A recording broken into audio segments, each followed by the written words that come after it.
अस्सलाम वालेकुम, मैं हूं समी इब्राहिम और आप देख रहे हैं हमारा यूट्यूब चैनल। आज 9 मई है, इतवार का दिन है, सन 2021। पाकिस्तान में कब्ज़ा ग्रुप्स जो हैं उनकी कहानियां बहुत पुरानी हैं और हमेशा से ये होता चला आ रहा है कि जो अमीर आदमी है, ताकतवर आदमी है, वो हुक्मरानों का दोस्त बनता है। दोस्त इस तरह से बनता है कि उनको अपने साथ पार्टनरशिप में ले आता है और फिर उसके बाद जो ज़मीनें हैं लोगों की वो भी उस कब्ज़े में आ जाती हैं। उसके सरकारी ज़मीनें तो खैर हैं ही हैं उनकी। और हमने तो ये देखा है कि माजी में जो ज़मीनें किसी को अलाट नहीं हो सकती थी, जैसे औकाफ़ की ज़मीन है, जिस तरह पार्क्स की ज़मीन है, वो ज़मीनें भी हमने देखा कि उसमें बस्तियां बनाई गई, उनको बेचा गया और माल मुफ्त दिले बेरहम की तरह सरकार के पैसों पर भी कब्ज़ा किया गया, ज़मीनों पर कब्ज़ा किया गया। बीच में सुप्रीम कोर्ट ने आकर थोड़ा उसको रोकने की कोशिश की। जब justice Saqib Nisar chief justice थे, आज खुद नोटिस लिया। उससे पहले एक बेंच ने सुप्रीम कोर्ट के जो कब्ज़ा ग्रुप्स थे और ये जो बड़े बड़े रियल इस्टेट डेवलपर्स थे उनके ख़िलाफ़ बहुत कुछ उन्होंने किया। लेकिन अब फिर दोबारा जो वही कहानी दोहराई जा रही है। बिल्कुल, अगर आप इस चीज़ से वाकिफ़ हैं तो आप समझ गए होंगे कि मैं बात कर रहा हूँ बहरिया टाउन की और बहरिया टाउन कराची की। वहाँ पर जिस तरीके से पहले एक्सपेंशन हुई, जब 2012-13 में वहाँ पर इसका आगाज़ किया गया, तो कराची में जो असल जो रकम जो उनकी ज़मीन थी उससे कहीं ज़्यादा जो इर्द गिर्द की सरकारी ज़मीनें थी उन पर कब्ज़ा कर लिया गया। और फिर जब यह मुकदमा सुप्रीम कोर्ट में चला तो ये बताया गया कि बहुत सारी जो ज़मीन थी बहरिया टाउन की, मलिक रियाज साहब की, वो कहीं दूर दराज थी, तो उसको कंसोलिडेट किया गया। यानी ज़मीन का बदला जो उनको दिया गया, उसमें जो महंगी तरीन ज़मीन थी वो उनको दी गई और उनकी सस्ती बंजर ख़राब ज़मीन जो थी वो सिंध की हुकूमत ने ले ली, क्योंकि मुबैना तौर पर आसिफ अली जरदारी साहब उनके पार्टनर थे। सुप्रीम कोर्ट ने एक फ़ैसला दिया, उनको 400 अरब रुपए की उनको पेनल्टी, 460 अरब रुपए की पेनल्टी। उसमें कुछ जो रकम थी वो एक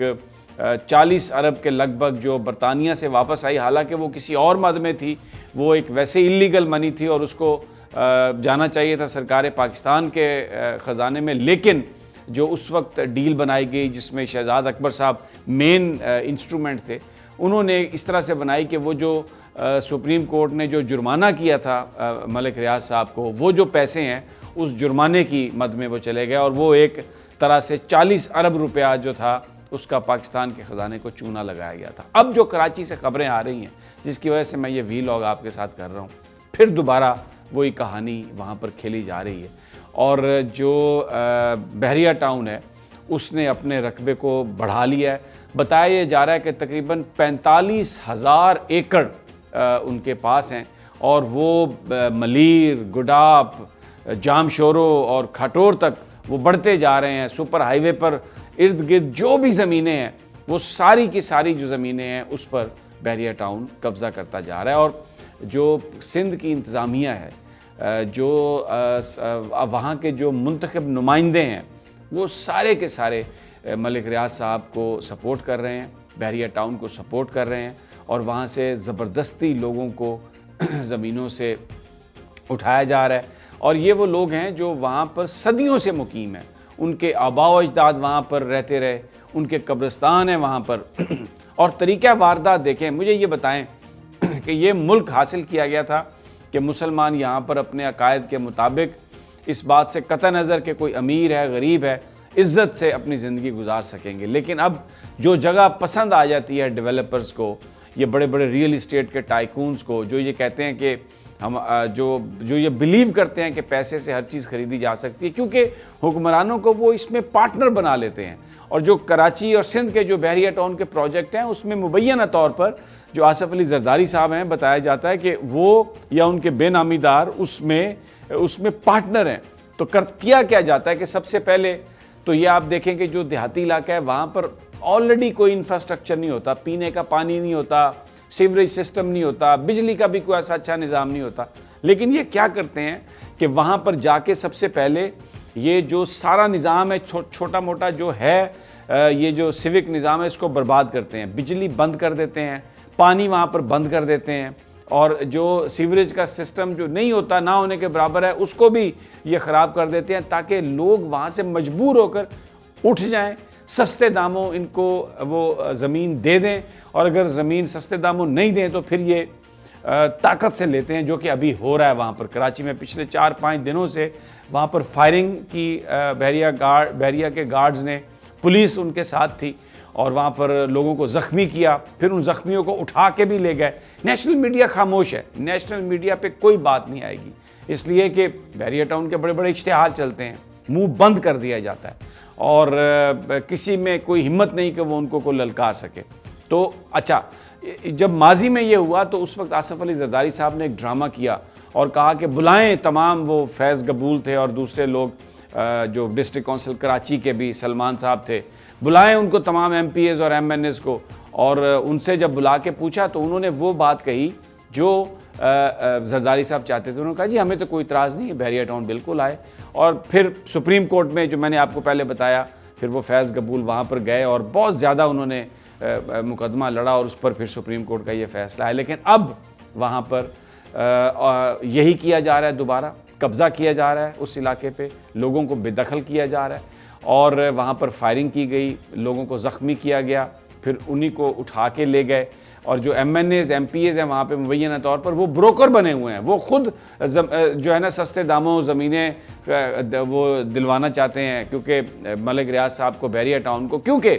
इसमें जरदारी साहब भी हैं। बिलावल भुट्टो ने बड़ा एक, देखें मुझे बड़ा अफसोस हुआ, जुल्फ़िकार अली भुट्टो का नवासा है और मोहतरमा बेनज़ीर भुट्टो का बेटा है। चलो आसिफ जरदारी तो एक बिज़नेसमैन है, ब्रोकर टाइप आदमी है, और उनका कोई सियासी कोई ऐसा मामला भी नहीं है, और वो बिज़नेसमैन है तो ज़ाहिर है वो बिज़नेस की तरह सोचेगा। लेकिन बिलावल का जो माँ की तरफ से और नाना की तरफ से जो खून है वो तो बड़ा पॉलिटिकल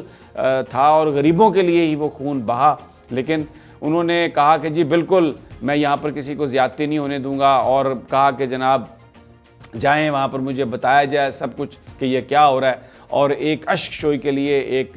बहरिया टाउन के जो गार्ड्स हैं उनके ख़िलाफ़ एक पर्चा भी दर्ज कर लिया गया, लेकिन ना उस ज़मीन को वापस कराया गया जिस पर बहरिया ने कब्ज़ा किया है, और ना ही वहाँ पर जो इस वक्त कार्रवाई की जा रही है उन गोठों को खाली कराने के लिए, जो मील मील तक जो इलाका फैला हुआ है, जो तारीख़ी लिहाज से भी बड़ा एक अहम इलाका है, और वहाँ पर जो लोग रह रहे हैं वो सदियों से रह रहे हैं, अपने उनके आबाओ अजदाद की कब्रें भी वहाँ पर हैं, लेकिन वो इलाका भी उनको वापस नहीं किया जा रहा। एक झूठा सा मुकदमा बना दिया गया, और वो लोग अब देख रहे हैं, किसकी तरफ देख रहे हैं? मीडिया खामोश है, मीडिया बात नहीं कर रहा, तो कब्ज़ा ग्रुप और माफिया जो है उसके हाथ में बिल्कुल है पाकिस्तान। बिल्कुल ऐसे ही जैसे मैं आपको बताऊं, जब जाती उमरा बनाना था वहाँ पर नवाज़ शरीफ साहब ने,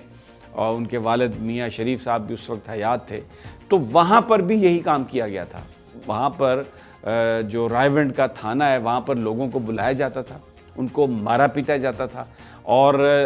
उनको ज़बरदस्ती एक तरफ पैसे रख दिए जाते थे, दूसरी तरफ बताया जाता था कि ये पर्चा है, और लोगों से इस तरीके से वहाँ पर ज़मीनें लेके तो जाती उमरा का जो पैलेस है वो शरीफ ख़ानदान ने बनाया, और उसमें सरकारी ज़मीन भी औकाफ़ की शामिल की, जो किसी तरह से शामिल हो ही नहीं सकती थी, जिसके अभी इंतकाल कैंसिल हुए, हुकूमत ने कैंसिल किए। वो औकाफ़ की ज़मीन थी, लेकिन उसको भी एक बड़े तरीके से थर्ड पार्टी के ज़रिए उसको शामिल किया गया। तो बड़े, किसी भी बड़े आदमी की कहानी उठा के देख लें, मैं नाम नहीं लेता, बड़े बड़े टाइकून हैं वो, आप देखें उन्होंने कितने जो सरकारी यानी वो वहाँ पर सड़कें तक खा गए, और बड़े बड़े पैलेस बना लिए बड़ी ज़मीनों पर उन्होंने, और क्योंकि वो अमीर थे और बहुत सारे लोग क्योंकि मीडिया में भी थे, कोई उनकी तरफ